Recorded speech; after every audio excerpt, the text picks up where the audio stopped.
Can you hear me? Okay, that's great. All right, so as you know, today is like last day, and also I'm wearing suits because we have a lot of special guests, like you yourselves. So I'm gonna make it a little fun because I know that when we talk about governance, we like to talk about drama, and that's part is also fun. But today we're just gonna talk about some of the elements of governance as well as some of the maybe misunderstandings. So let's go straight into it. So when we talk about governance and DAOs, especially a lot of projects, they come to us, and then they talk about like, okay, we need help with governance. And then we realize that a lot of expectation is that they think that having DAO will solve all their problems. Their coin is down 90%, DAO can solve that. Their, the community is not happy, DAO can solve it. I think at this point, it might even solve like, world peace and everything. Even like the French waiters might actually, come in time. They can solve everything, they think. But at the same time, like we have realized that just because somebody is, or that somebody wants to become a DAO, like doesn't actually mean that those problems will be solved, right? So not only that, the more we talk to, the more we realize that although they say they want to be a DAO, they actually don't want to move to become a DAO. They just want to put the name DAO, and then suddenly they think they solves it. But especially at Stable Lab, we have work with many different protocols, and we have seen that there are more DAOs as time goes, right? So there's not just like DeFi DAOs like Maker and Aave, but we also see, for example, social DAOs as well as like NFT DAOs, and now there are all kinds of different DAOs. I even saw DAOs for example, finding somebody's cat or dog. Like we're seeing many different types of DAOs, and at this point we don't even know what DAOs stand for. I know that some of the people might not know what it stands for, but I think the important part is that we're seeing more and more that coming up, and that it will be more important to also realize like how to actually have a proper DAO as well as how to help them, right? So there have been several different challenges. So one of the example would be some of different DAOs suffering from governance attacks. And the funny thing is that we like to mention about some of those like newer DAOs, but even more mature DAOs actually went through some of those attacks. One of the examples that I also give, which I didn't point out here, would be, for example, for MakerDAO, there was a proposal where for some reason it was passed at the last second. And then we realized that there's this protocol called the B protocol. And then this was a proposal about whether we should have a partnership with B protocol. And then they were losing at the poll at the last second, literally at the last second, suddenly the result changed. And then we are like, it's very confusing. And then the B protocol team was like, oh, it must mean that the whales really like us at the last second, and smiley face, two of them. And then we have realized, our devs were like, this is super suspicious, right? And then we have realized that they used a flash loan to borrow MKR from Abe, and they used that to vote, and then did it. Of course, it was something that we were very shocked by because we only thought that it was possible in theory, but it actually happened, right? So you can, thankfully, there was no major damage from it, but you can imagine that, even for mature protocols, such risk is there as well. And then we also see, it's not really about right or wrong, it's just like questions that are difficult, right? Like we have seen some of DAOs where the community wants to either, rage quit or they want to, start a new project, and then the foundation and the team is faced with a difficult challenge. Like, should they respect the decision that was passed through governance? Or, for example, in terms of the Merry Circle, they have an investor and they think that they're not providing enough value, so they want to refund them. Like, is that even allowable? Because you can imagine that, is smart contract something that's more impactful than legal contract? That kind of question, right? Now, so for a Stable Lab, we've been working with many different protocols, including Maker, Aave, and many others. And then not just helping as a delegate, which is a role that you go and help voting. We've also been on several different committees, as well as helping on setting up different framework as well. But especially in this talk, I'm going to talk about that the more we work with different DAOs, there have been also a lot of misunderstandings because we have to kind of, how we approach DAO is that, so first, we look at some of those successful DAOs to look at why they are still here, right? So I think that we have this kind of survivor bias where we like to say DAOs are successful, But that's because we don't really look at other DAOs that already failed. We only remember DAOs that are still here, right? We can study them. But by doing that, we are able to see like how were they able to survive. And then the second part we do is that then we look at those DAOs and then try to find some of the elements, like common elements of those DAOs that are able to make them still survive till today. And the third one is that then we try those ideas and then see whether it actually works, right? To see whether their effectiveness. And then, so that's why, especially at Stable Lab, we talk about theory and practice. So we have different like theories that we learn, both through research, both from our experience, looking at like what we think is the proper governance or how to help it. And then we actually go and then put into practice, right? That's through putting into proposals, whether that's through voting, talking with the team members and others. And then we might get a feedback saying that we are completely wrong, and that's fine because that means that we can improve in the future. So we have voted more than 1,300 times, and even now the numbers keep going up because we are working with a lot of different protocols, and the governance is nonstop.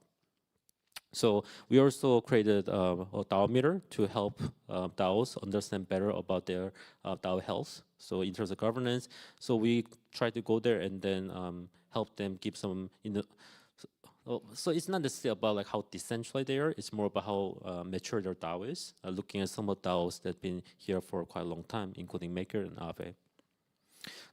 So now we're gonna go into the governance aspect, right? So we talked about the first misunderstanding was that being DAO can solve all problems. Now the second misunderstanding is that when people talk about what is proper governance, we like to think about it as like ideal DAO is where everybody just come together and then just work together, right? So there might be team members, there will be token holders, and there will be people on crypto Twitter, like even those people are all happy. And then they think that this kind of having smooth DAO is the ideal. But actually, what we realize is that the reality might be something that's different. And then from the crypto Twitter, they might think that it's just a lot of dramas and something, probably new season of Netflix, that kind of thing. But in reality is that actually having that kind of conflict or having some kind of those issues actually means something good or something that's healthy. Because if you think about, for example, depending on your country, of course, but for example, let's talk about US, right? Like US politics, if you look at those two political parties, like are they friends forever? No, like sometimes they conflict, they also have scandals and others. And what we see is that for more mature democracies, it's pretty common to see such conflicts arise, right? Because they're supposed to represent different interests, and different interests are supposed to have some conflicts, right? So in this talk, we're gonna talk about three things that we usually say are ideal or good, but actually I'm gonna talk about why having too much can be also bad, right? So if you think about it, everything in life is about healthy dose, right? Like for example, I'm a big fan of creme brulee. It's really tasty, but if I have too much, I'm gonna be probably overweight and probably die early. My co-founder might be a little bit happy about the shares, but he won't be happy because I'll be unhealthy, right? So similarly, it's about the balance. So for those, we're gonna talk about three. So first one is about checks and balances. We like to talk about the accountability. The second one is about participation. For example, like people go in vote more and then also post more things. And third one is about transparency. Now, so you can kind of see the overview here, but basically having too little of less checks and balances, of course, lead to abuse of power, right? And then having too much actually can lead to inefficiency. And for participating, if you have too little, then there's like not really, for example, you can imagine that if only one person voted, is it really a legitimate vote? That kind of question. Also, not enough oversight. But having too much also means that you're going to spam and then having a delusion of this attention. And transparency, if you have little, probably likely of corruption and fraud. If you have too much, then you're going to overload information for the team and the community. Also after this, there will be a section for questions. So if you're brave enough, you can ask me questions. I will not judge you. I might do it afterward, but it's up to you. All right, so we're going to talk about checks and balances. So checks and balances are kind of simple, right? The idea is basically like whether it's a DAO proposal or others, like there's somebody watching over it. So let's say that I make a DAO proposal to be like, hey, like my name is Tu, I want to get funded $1 million because I think that I can do it or something, right? Then in theory, there should be somebody that review the proposal, whether that's a community or not, and then there should be also a governance process to ensure that those people are, let's say the community or others are doing well. And then you can imagine at the end of it, it'll be up to token holders, right?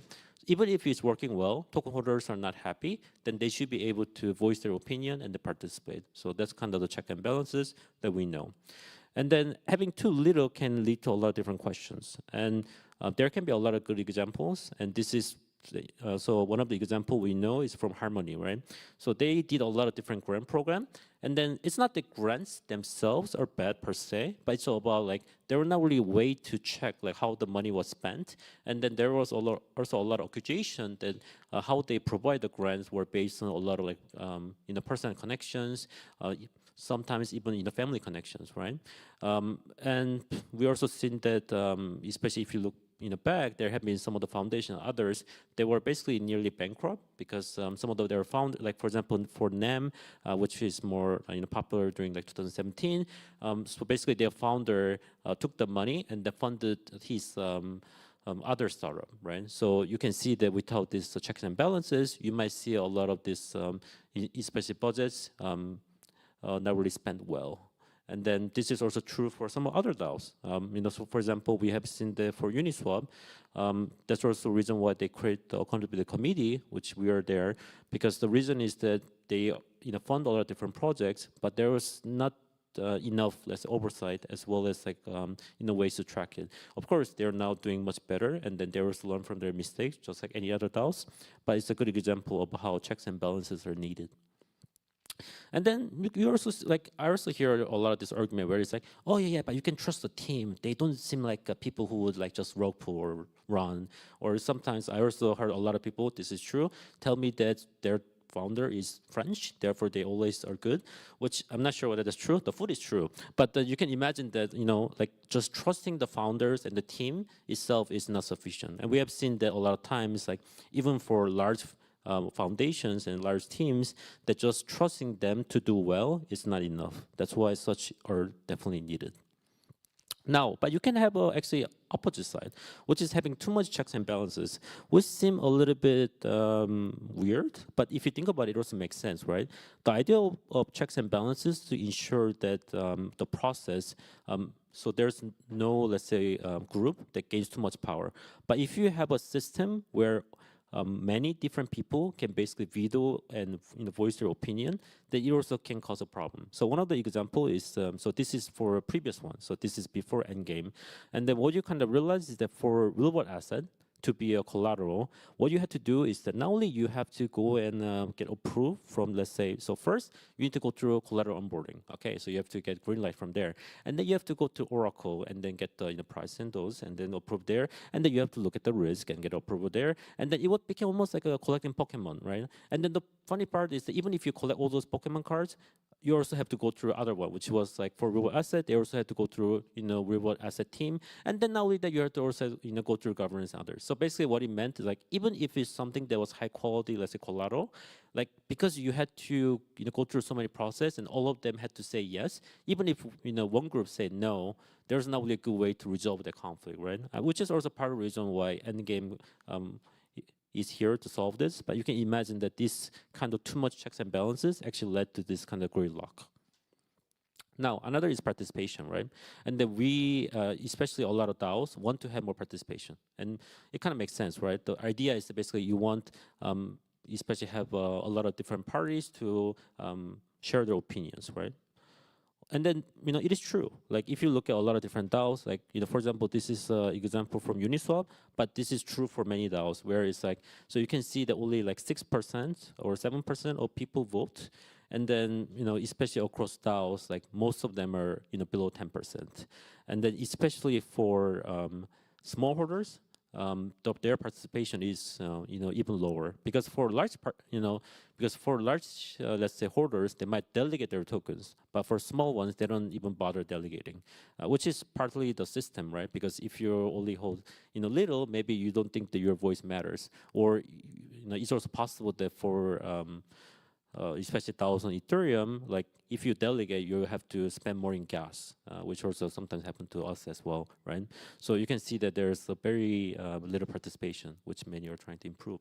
And then another one is also on the forums as well. So you can imagine that for a lot of DAOs, you might have somebody that, like team go there and then, make a proposal, right? And then the problem is that a lot of forums are very empty. So even recently, for example, for Uniswap, they're a very big DAO, and then there are a lot of different proposals to have Uniswap on their mainnet because their business license just expired, right? But the thing is that for those that are very significant, usually there's no comment, right?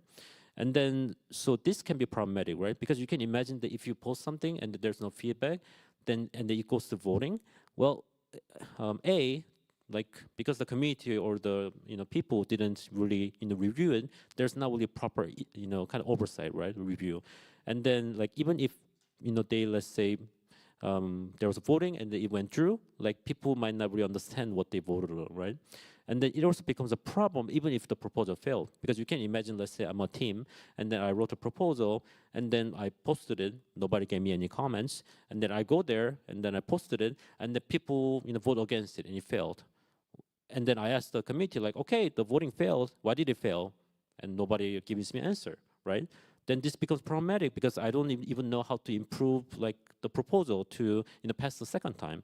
You can imagine it's like, for example, like let's say my ex-girlfriend or something, like she's mad at you and she's mad at you, but if you ask like, oh so why are you mad at me, she's not going to tell you. So I have to go to Google and search why she's mad at you.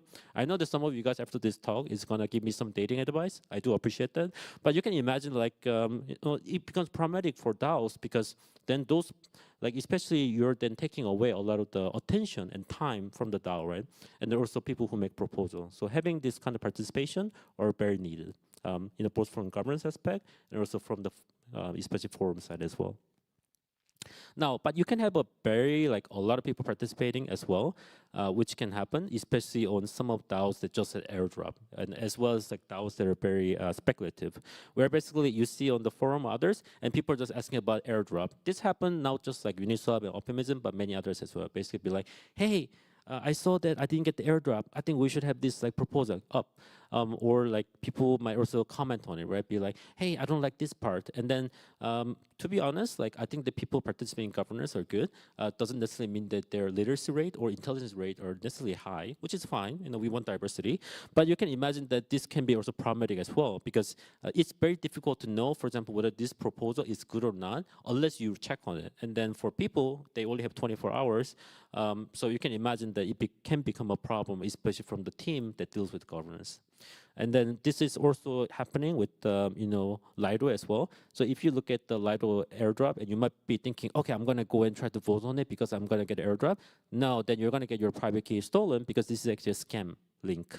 So you might be wondering like, okay, then how did they like manage to go and post it? Well, because for Lido, they let anybody to post a proposal to go through the process, but that also meant that a lot of people abuse the system by spamming it. Well, because for a snapshot, especially you don't have to pay gas, so they spammed it and they pretend to be it's a proper airdrop. So what happens is then that actually the proper, let's say, proposals that need to be reviewed are in this like hundreds of among hundreds of other spams, right? So it's very difficult for both the governance and the community to give a proper, let's say, review.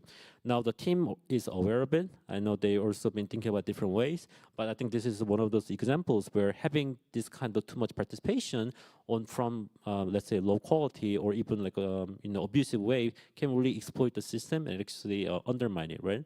Because you can imagine that if you're, let's say, governance actor who wants to go and participate in the governance, well, now then you have to go through hundreds of these proposals to see what is rigid and what is not.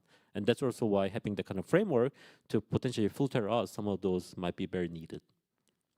Now let's look at transparency, right? The transparency is almost like, for example, if you have a food, you give a comment, right? You'd be like, hey, okay, I want to say hey, but it's like, oh, sir, waiter or others, like this food is like really bad, right? Something like that. And you can imagine that if you're in DAO, you can be like, the service or let's say how the team is doing is really, really bad.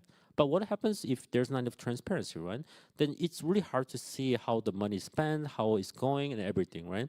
And we saw this especially with more centralized companies, whether it's FTX or Celsius or others. Like you don't know how it's been spent, what's going on behind the scene, and this was also true for some of the blockchains, right? Like Dokon. I know that some people think I'm Do but I'm Do, so no extra zero. So you can imagine that like even for let's say major blockchains, this can be a problem. So having no transparency, of course, is a big problem as well. But you can also have a too much transparency. Now, this once again might be confusing, but let me explain a little bit, which is like transparency can actually cause a lot of discontent. So one of the good examples is like MakerDAO. So for MakerDAO, you can see how everyone is getting paid or underpaid or overpaid, right? So you can imagine that, so before I say this, I want to clarify that I love everyone in Maker. Everyone is my friend. I also need to read from my textbook on HR saying that everybody is valuable and you deserve to get paid well. But at the same time, you can imagine that if you're, let's say, Maker, and then now, before that, you couldn't see what others were getting paid, but now you can see it, and you realize that other team for other regions are getting paid more. But like, you're also contributing a lot to Maker, right? So what do you expect? Well, you go to, forum and be like, hey, like, like we contribute a lot to Maker. I think that our budget should be higher because we are top talent. And then what happens? Others look at it and be like, I mean, we're also top talent, right? So we should also request more. So in that way, so transparency, like unexpectedly, create this problem where like, okay, because everybody can see what's happening, they also want to be fair, but the thing about fairness is very subjective. So it happened that especially for Maker, before the end game, there was a period where although Maker income was going down, the expense was keep going up, partly because it was very difficult to cut budgets, A, and two was that because people also didn't want to cut it based on the, kind of fairness, right? Because it's really hard to tell, let's say somebody be like, I'm really sorry, but because of invisible hand, you're actually valued less, right? Like people don't really like that. And then from the HR, I must say that, yeah, that's not true. But especially from the economic perspective, it makes sense, right? Like there can be some difference. So, and with that, the governance itself was not really able to solve it. So that's also why, like, you can see actually the expense going down before, as the end game comes, because it kind of forced the governance to take those steps. But you can imagine that having that kind of dramatic transparency can be a problem as well. We saw also example from others where, like, through the on-chain, let's say, transactions, people have a lot of questions, right? And you can imagine that sometimes it can be good, but at the same time, sometimes they might challenge how the team is spending and things like that. So you need kind of a healthy balance. Now, so in summary, we want to talk about that DAO is growing, but also faces different challenges and also misunderstandings. And then we've been pioneering the DAO landscape, having both theory and practice. And then we talk about some of the lessons and misunderstandings about what is perfect DAO. And then, there's no perfect DAO, just like how we like to tell our children, right? Just about like how to balance to avoid those extremes.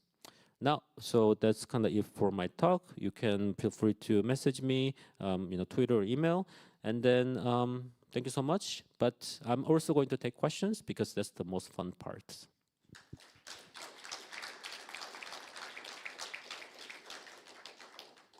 All right, so I see your hands there. Yes. Thank you, Du. How does Stable Lab determine what DAOs you guys work with? And then how do you guys align Stable Lab with those DAOs? Yes, that's a very good question because we do get a lot of requests for getting help.